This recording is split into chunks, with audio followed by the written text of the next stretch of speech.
Olá, tudo bem? Meus alunos queridos do 8º ano.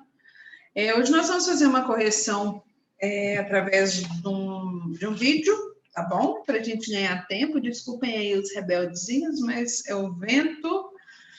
E nós vamos corrigir o exercício da página 75 até a página 78 do módulo 2, tá?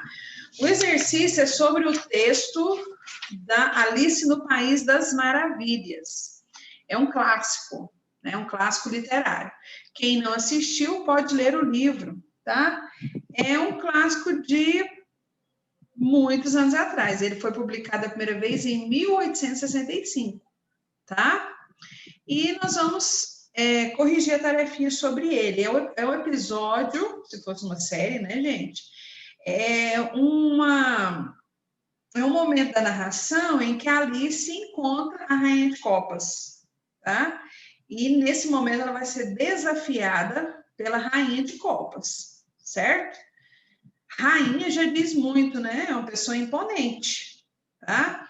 Todo mundo tem medo dela e fica apreensivo quando a Rainha de Copas está presente, ok? Então vamos à correção. Primeiro tem a interpretação oral, né, que após a leitura do texto, suas suposições acerca do encontro da Alice com a rainha se confirmaram? Sim ou não? Né? Você achava que era aquilo mesmo que ia acontecer ou não? Certo?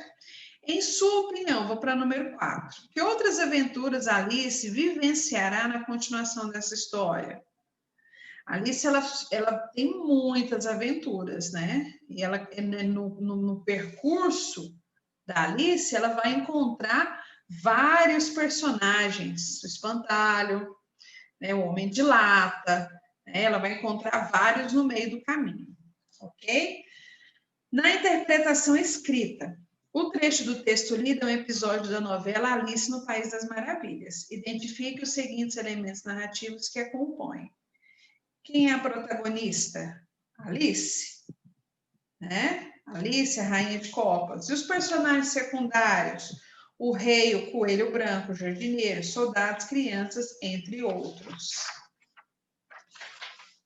O espaço onde ocorrem os fatos. Onde que acontece a história? Num jardim, certo? Um campo de croquet no País das Maravilhas. Tipo de narrador. Que tipo de narrador que tem nessa história? É um narrador observador ou é um narrador personagem? É um narrador observador. Ele conta a história da Alice. Quando os fatos ocorreram e quanto tempo duraram. Não fica claro, né? Porque parece que é tudo meio que um sonho, né? Não fica muito claro, mas eu acredito que seja em torno de algumas horas. Bom? Número 2. Nesse trecho do episódio acontecem fatos engraçados, inusitados e muito distantes da realidade humana, pois não parecem verdadeiros. Letra A. Que elementos do texto ajudam a compor esse clima de fantasia? O texto por si só já é muito fantástico, né, gente? Tem tantos personagens ali que não têm vida, né? E eles, na narração, eles acabam tendo muita participação. Por exemplo, os soldados, eles são cartas de baralho. Os jardineiros estão pintando as rosas. Como assim jardineiro pintando rosa? Né? Os soldados se curvarem e se apoiarem nos pés e nas mãos para fazerem arcos. Tá? Tudo isso libera muita imaginação. Letra B. O que permite a existência desse clima de fantasia nessa narrativa? Resposta. O fato de o texto ser uma ficção fantasiosa permite ao autor o uso da imaginação da forma como achar mais criativa. Então, como é um gênero de fantasia, o autor, ele pode usar a imaginação como ele quiser, certo? Número 3. No início do texto, com a chegada da rainha, os jardineiros curvam-se até o chão, a ponto de não serem identificados. Esse comportamento revela o quê? Alternativa 1. Uma relação de autoritarismo da rainha e de submissão dos jardineiros. Lembra que os personagens eles tinham muito medo da rainha, tá bom? Número 4. No texto, é possível perceber em Alice atitudes de irreverência e ousadia. Letra A. Aponte em que momentos isso ocorre no trecho lido. Em algumas falas da Alice, fica muito claro que ela é meio irreverente, né? Ousada, para não dizer rebelde. Quando ela diz assim, ó, como é que eu vou saber? Não tenho nada a ver com isso. Ora, são apenas um baralho de cartas, não preciso ter medo deles, né? Ela é muito irreverente, Alice. Letra B. Se Alice tivesse outro tipo de comportamento, a história teria o mesmo efeito para o leitor? Explique. Bom, na minha opinião, não. Se Alice fosse uma menina medrosa, covarde, a Rainha de Copas teria acabado com ela, né? Então, eu acredito que não. Alice, ela não se intimida com a Rainha de Copas, né? Então, se Alice fosse diferente, não teria o mesmo resultado. Número 5. Alice não teve sua cabeça cortada como havia sido ordenado pela rainha. O que evitou isso? Por que não aconteceu? Porque o rei interviu, né?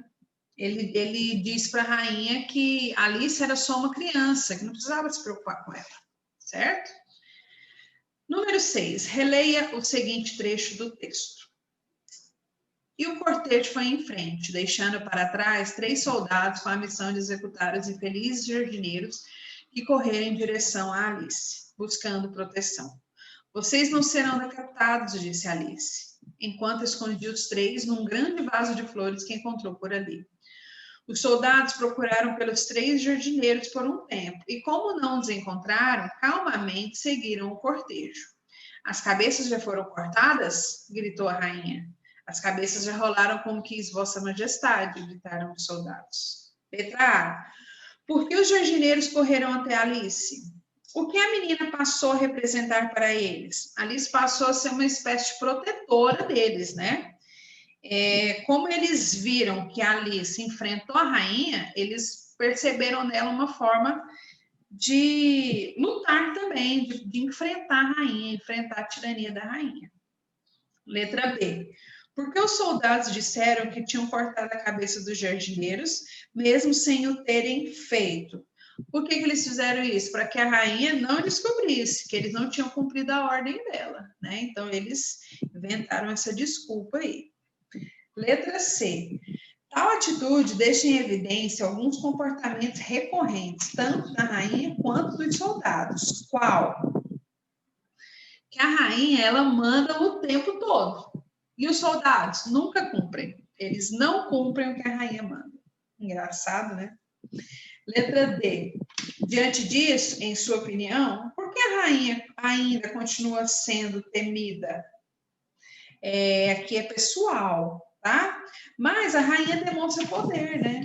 Ela demonstra poder e ela impõe esse poder. Então, as pessoas acabam tendo medo de pessoas assim, né? Que demonstram ser alguma coisa imponente. Bom? Número 7. Observe o emprego das reticências no seguinte trecho. Virou-se para Roseira e perguntou: o que vocês estão fazendo aqui? No desejo de agradar a Vossa Majestade, disse o 2, ajoelhando-se muito humilde, estávamos tentando. A reticência, depois o verbo tentando. Com que função as reticências foram utilizadas nesse trecho?